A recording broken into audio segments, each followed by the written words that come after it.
Eu tenho certeza que você já ouviu pessoas falando que o Brasil é o país do futuro, mas a realidade está bem diferente disso. Provavelmente você trabalha, trabalha, trabalha e pouco recebe, né? Por exemplo, se a gente leva no caso dos professores, que só diminui o salário dos professores cada dia mais por causa de ineficiência estatal. E a gente tem que ter os nossos motivos. A gente não sabe os motivos, eu espero que você não saiba para estar clicando nesse vídeo aqui. Mas existem motivos para você trabalhar, trabalhar, trabalhar e o seu país não te ressarcir com uma boa educação, uma boa saúde, um bom sistema estatal de verdade. Aqui a gente está aqui com os motivos que eu vou te contar hoje. Um desses motivos é bem bobo assim, e você pode reclamar dia a dia também, que são os impostos cobrados pelo Estado brasileiro, que não permitem a instalação de empresas. A gente tem muita burocracia, a gente tem muito imposto, o que é difícil para uma empresa, é horrível para o empreendedorismo aqui no Brasil. A gente tem poucas empresas e se você analisar, a maior parte das pessoas que trabalham aqui no Brasil trabalham em empresas privadas, não em empresas estatais brasileiras, ou propriamente no sistema educacional também, trabalhando na saúde, ou trabalhando na educação brasileira de fato. Muitas pessoas trabalham em trabalhos privados, não em trabalhos estatais, então tem muito setor privado aqui no Brasil e no mundo inteiro. Isso daí é natural do mundo. Mas o grande problema é que aqui a gente tem poucas empresas. A gente vem passando, né, nesses últimos anos por um processo de desindustrialização, palavra difícil. Mas aí resumidamente, a gente parou de se industrializar. Por quê? Desde a época do JK, lá atrás, em década de 60, 50, ou Getúlio também, se você quiser pegar, se você for mais nacionalista também e quiser pegar Getúlio também nessa daí. Getúlio ajudou o Brasil a se industrializar, mesmo que seja com uma política estatal bem forte. Se você pegar da época deles até hoje em dia, da época Lula, Bolsonaro, Dilma até, e outras épocas de hoje em dia, você vai ver que lá naquela época a industrialização era bem maior que hoje em dia. O que fica nessa dúvida: por que o Brasil se desindustrializou? É muito complicado falar nessa questão, porque você envolve diversos outros assuntos. Mas a questão que a gente vai abordar hoje é que é difícil abrir uma empresa aqui no Brasil. É bem difícil.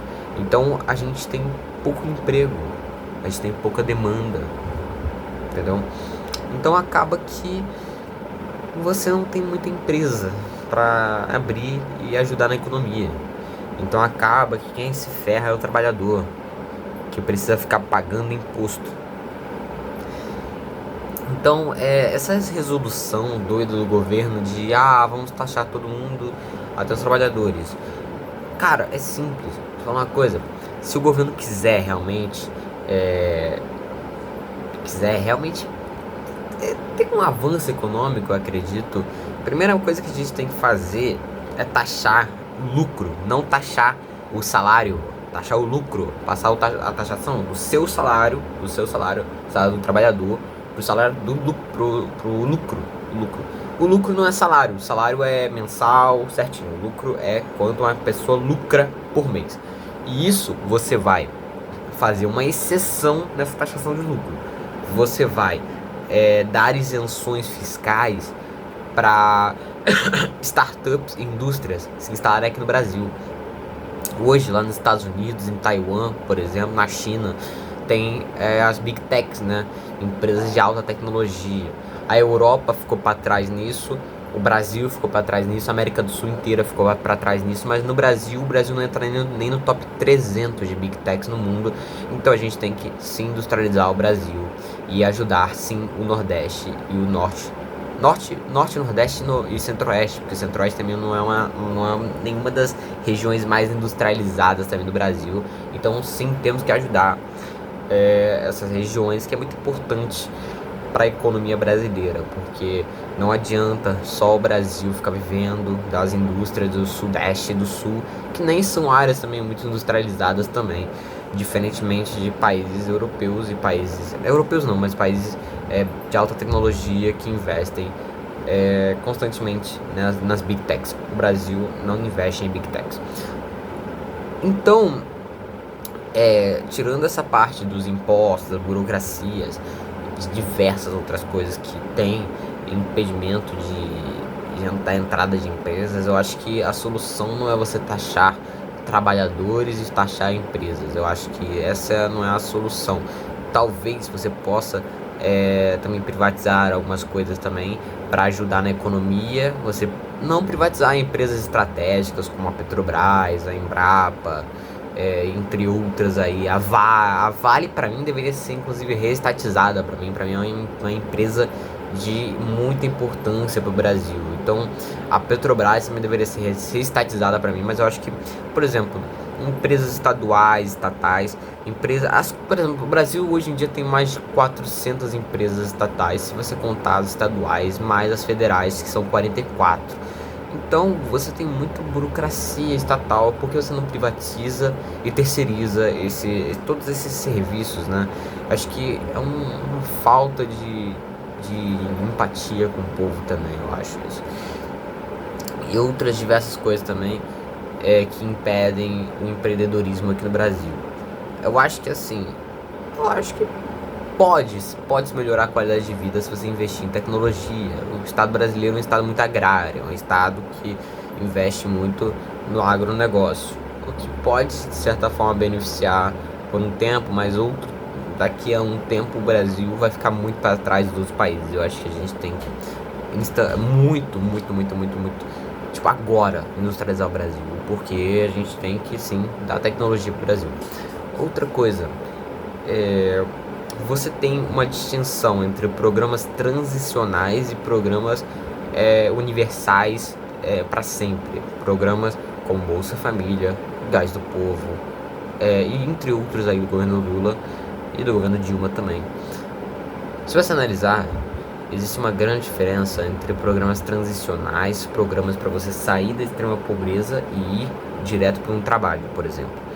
Eu apoio você ter uma verba para o trabalhador, pelo menos durante 12 meses, eu acho. Tipo, vamos dar R$800 para um trabalhador para ele conseguir um emprego, para ele ter estabilidade financeira até ele conseguir um emprego. Entendeu? Tipo, vamos dar um auxílio para ele até ele conseguir um emprego. Aí quando ele conseguir um emprego, ele já vai ter o emprego dele, ele não vai precisar desse auxílio mais, entendeu? Então vai largar o auxílio de certa forma. Então para mim é uma boa proposta você ter auxílios transicionais, auxílio da pessoa passar da extrema pobreza, não, mas tipo da extrema pobreza, da pobreza até o trabalho, a pessoa ser contratada. Eu acho que isso é importante, de suma importância. Você tem que dar muita produtividade pro Brasil, porque hoje regiões do Brasil, Sudeste e Sul, a gente sabe que são menos dependentes de auxílios do governo. Então eu acho que Centro-Oeste também é menos dependente também.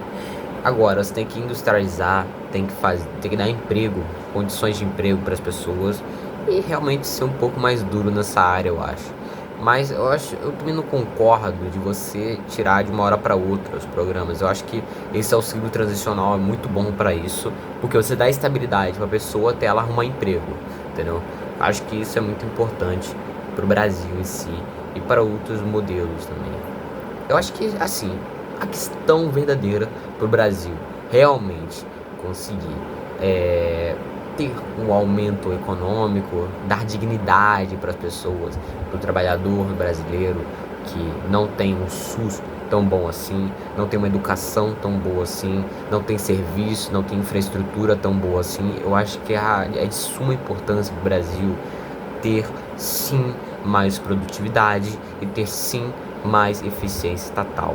Eu acho que hoje você tem muita burocracia. Por exemplo, o segundo maior PIB do Brasil, o Rio de Janeiro, tem um dos piores índices de empreendedorismo do mundo.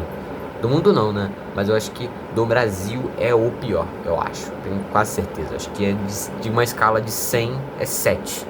O empreendedorismo aqui no Rio de Janeiro. porque o Rio de Janeiro ele é dominado por estatais. Não criticando, tá? Para mim, Petrobras, BNDES, todos que atuam no Rio de Janeiro são muito importantes aqui para o Rio, mas você tem que ter competitividade também aqui dentro. Então eu acho que é muito importante, muito importante para o Brasil ter produtividade e conseguir chamar a atenção do empreendedorismo. Isso até países socialistas como a China fazem. A China chamou com o Deng Xiaoping diversos empreendedores do mundo inteiro para investir dentro do mercado chinês. Eu acho que é muito importante você ter uma política de industrialização do Brasil em todo, mas principalmente no Nordeste, no Norte e no Centro-Oeste, que são as regiões mais precárias e que mais precisam dessa industrialização. Então eu acho que vou agora colocar aqui, né, pra gente se posicionar muito bem no vídeo. Tem uma frase do Xi Jinping, por exemplo, que eu gosto bastante, que é uma frase onde ele diz que o meu país não precisou seguir políticas assistencialistas, diferente do mercado sul-americano. Então ele critica o mercado sul-americano, o mercado latino-americano, né, melhor colocado, ele critica o mercado latino-americano porque todas as políticas latino-americanas de estados estados, todas as políticas são extremamente assistencialistas e, assim, no início pode parecer ótimo, mas tem muito, mas muito, cobra muito lá na frente.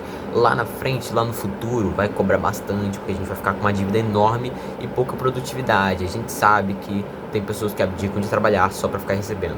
E pra mim, a verdadeira dignidade não é você receber R$ 600 ao final do mês. Pra mim, a verdadeira dignidade é você ter uma casa própria, você ter uma infraestrutura e saber que o seu país cuida de você verdadeiramente, não só fica te dando R$ 600 pra você ficar naquela de ai, meu presidente, companheiro, meu presidente. Não é o seu presidente.